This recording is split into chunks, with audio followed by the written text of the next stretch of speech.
The Los Angeles County Museum of Art is the largest art museum in the Western United States. With a very important and spectacular pre-Columbian ceramic collection that we needed to investigate.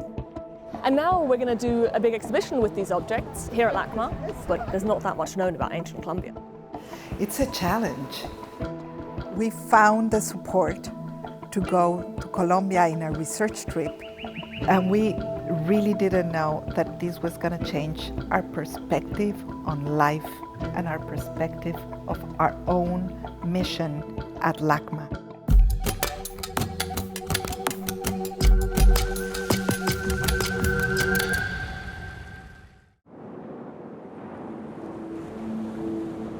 after the meditation we did with the Arhuaco, we really learned that they don't wanted the objects back.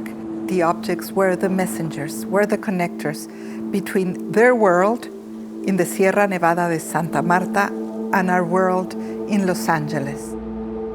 This connection between them and us was reinforced by a thread of cotton around our wrists. The societies of ancient Colombia are famous for their gold work. I mean, they had incredibly sophisticated metalworking technologies. We've seen a lot of cotton, but we hadn't seen any ceramics and definitely not any gold in the Arhuaco villages that we visited.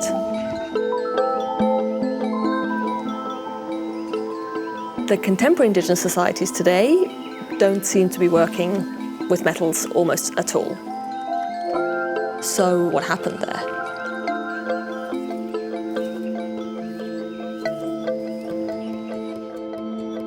The Museo del Oro, or Gold Museum, who are our partners in this project, is dedicated first and foremost to gold objects.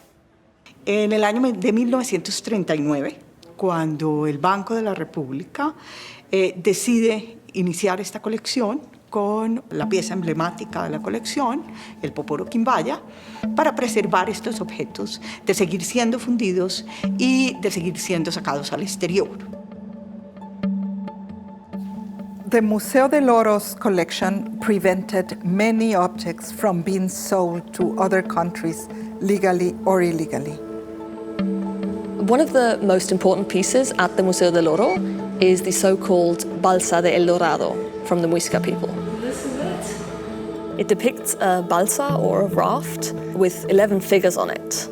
And there's a large figure in the middle, which must be the cacique, who's heavily adorned. You know, he's wearing an elaborate headdress and nose ornament with dangles. And then surrounding him are 10 attendants, some of whom are holding jaguar masks in front of their faces. Everyone assumes this piece to be related to the legend of El Dorado. So we're at Lake Guatavita, and this lake has long been associated with the legend of El Dorado. In one version of this legend, El Dorado was a famous ruler who, centuries ago, governed an area near modern-day Bogotá City in Colombia. During festivals, he would cover his entire body in gold dust and travel to a special lake for an offering ritual. There, he and his attendants would take a raft out onto the lake and throw all sorts of offerings made of gold, clay, and precious stones into the water. Gold pieces have been found around the rim of the lake, and ceramic pieces too, but nothing spectacular. And of course that has brought treasure hunters for the last 500 years to try and claim this gold, these treasures of gold that are supposed to be at the bottom of this lake. And at one point they put a big cut right through there where we came up.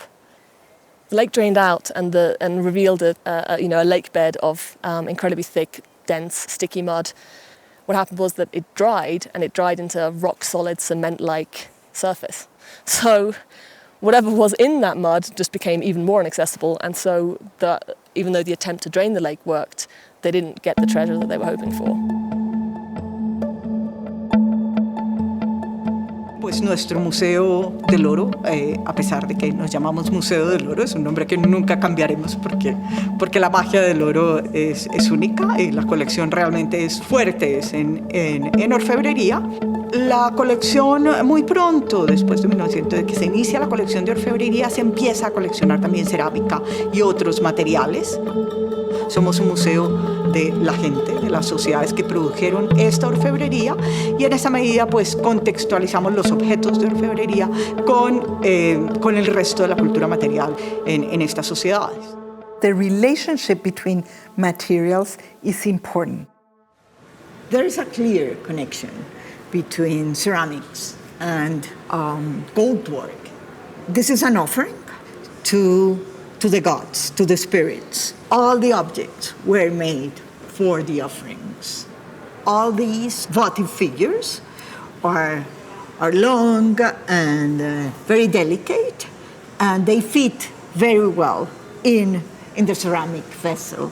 So it is evident that the offering vessel is part of the message of the whole assemblage. The message in this offering is very clear. We have several objects that evoke or refer to a Muisca, a human sacrifice that the Muisca performed. A young man from another group, they threw spears or they killed them and collected the blood and offered that blood to the gods in certain places. Maybe a way of nourishing the community. An offering is always about a reciprocal relationship with the greater powers, with nature, with the wind, with the rain. On one of our trips back to the Sierra Nevada de Santa Marta, we again saw these circular terraces or house platforms, very much like the ones that we'd seen at Ciudad Perdida. And this time was the very first time that we actually encountered a ceramic object.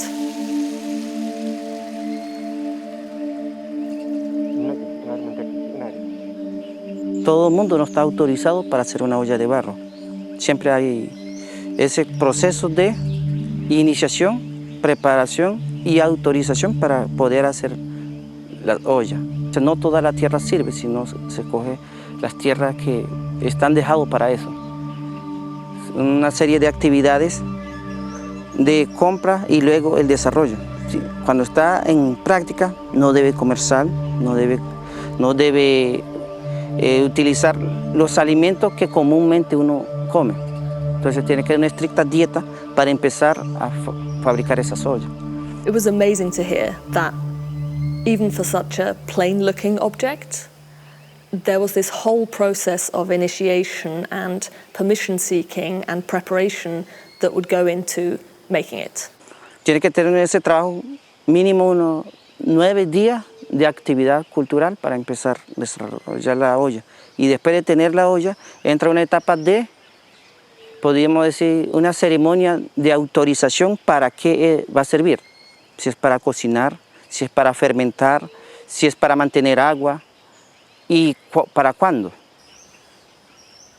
I was surprised at the reverence with which he seemed to describe this piece. This really makes you think about the kinds of pieces that we have in the collection that are so much more elaborate. You know, how much time and thought went into making them, when even a plain jar gets 9 days of preparation.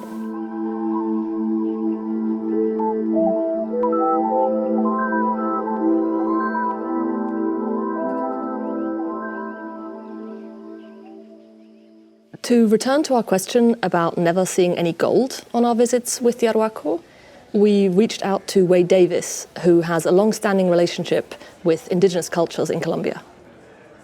The Arhuacos and the Kogi still have, by all accounts, artifacts of gold from a pre-conquest time that they do periodically bring out in sacred ritual to this day. And so I think that, you know, inevitably, whoever the Tairona were, went through a process of change, reflection, transformation, not just because of the trauma of the conquest, but also the length of centuries. This idea that indigenous people are somehow frozen in time while we change. Exactly. Change is the one constant in culture. We're always dancing for new possibilities.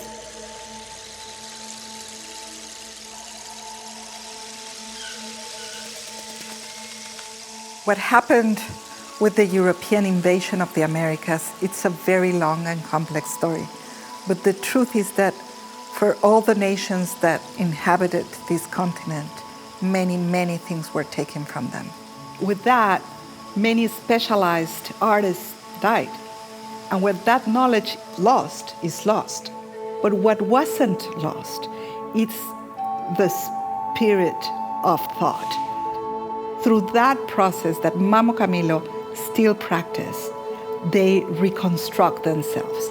And today they use cotton as something valuable to keep the essence of the moments, just as the Tairona used gold to keep the essence of the sun or give it as an offering and keep that life force alive.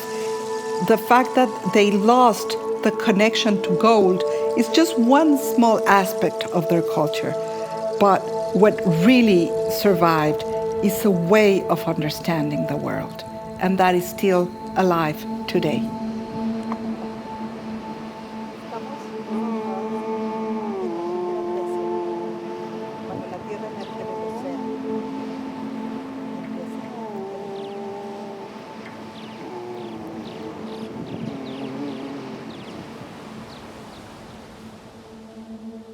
After this ceremonial offering, we discovered another material that seems to have incredible importance for the Arhuaco, because we saw Mamo Camilo and Jaison start picking up shells. Every time that we went to the ocean with them, they would collect shells.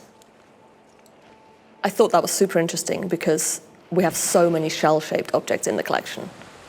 Shells were clearly important both for contemporary and ancient indigenous people.